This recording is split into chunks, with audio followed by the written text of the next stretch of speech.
ఆదివాసీలపైన, పోడు రైతులపైన ఫారెస్ట్ యంత్రాంగం పెద్ద ఎత్తున దాడి చేస్తూ ఉంది. ఇవాళ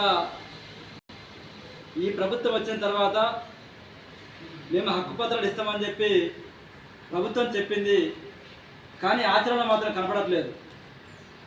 ఇవాళ ఈ ప్రభుత్వం అధికారంలోకి వచ్చిన తర్వాత ఆదివాసీలపైన, పేదలపైన, ప్రధానంగా పోడు సాగుదారులపైన పెద్ద ఎత్తున దాడులు చేసి ఇవాళ అనేక చోట్ల ఈ జిల్లాలో దాదాపు ఒక 3 నుండి 400 మంది కేసులు పెట్టినటువంటిది కూడా ఉంది. ఇవాళ అట్లాంటి రైతులు వాళ్ళ హక్కుపత్రాలు వస్తాయని చెప్పి ఎదురు చూస్తున్న రైతులపైన ఇట్లా నిర్బంధించేసి కేసులు పెట్టి వాళ్ళని ఆ భూములని సాగుకు వెళ్ళనీయకుండా ఇలా చేస్తూ ఉంది. మరోవైపు హక్కుపత్రం వచ్చినటువంటి భూములకి ఇవాళ సాగు చేసుకొని ఇవ్వకుండా మీరు ట్రాక్టర్లు పెట్టొద్దు అనేటువంటి నిర్బంధించి ఆంక్షలు పెడుతూ వాళ్ళని ఇట్లా గురి చేసేసి చేసేటువంటి ఉంది. మరోవైపు హక్కుపత్రం లేని వాళ్ళని మీరు హక్కుపత్రం లేదు కాబట్టి పూర్తిగా మీరు వ్యవసాయం చేయొద్దు, సాగు చేయడానికి మేము చేయనివ్వమని చెప్పి నిర్బంధిస్తూ ఉన్నారు. అరకలు పెడుతుంటే అరకలను కూడా బంధిస్తూ ఉన్నారు.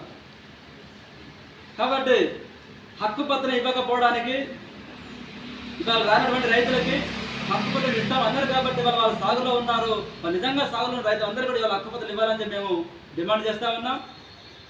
ఇప్పటికే మీరు అనేక మంది పైన, ఆదివాసీలపైన, పేదలపైన, పొడు రైతులపైన కేసులు పెట్టారు.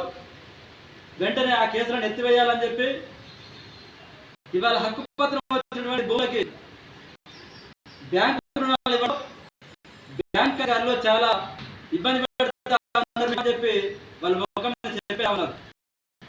అందువల్ల వాళ్ళు వ్యవసాయం చేసుకోవడం చాలా ఇబ్బందికరంగా ఉంది. కాబట్టి వెంటనే హక్కుపత్రం వచ్చినటువంటి ప్రతి రైతుకి కూడా బ్యాంకు రుణాలు ఇవ్వాలని చెప్పి ఇవాళ 18వ తారీఖు రోజు మేము చెరువు కలెక్టర్ నిర్వహించాం.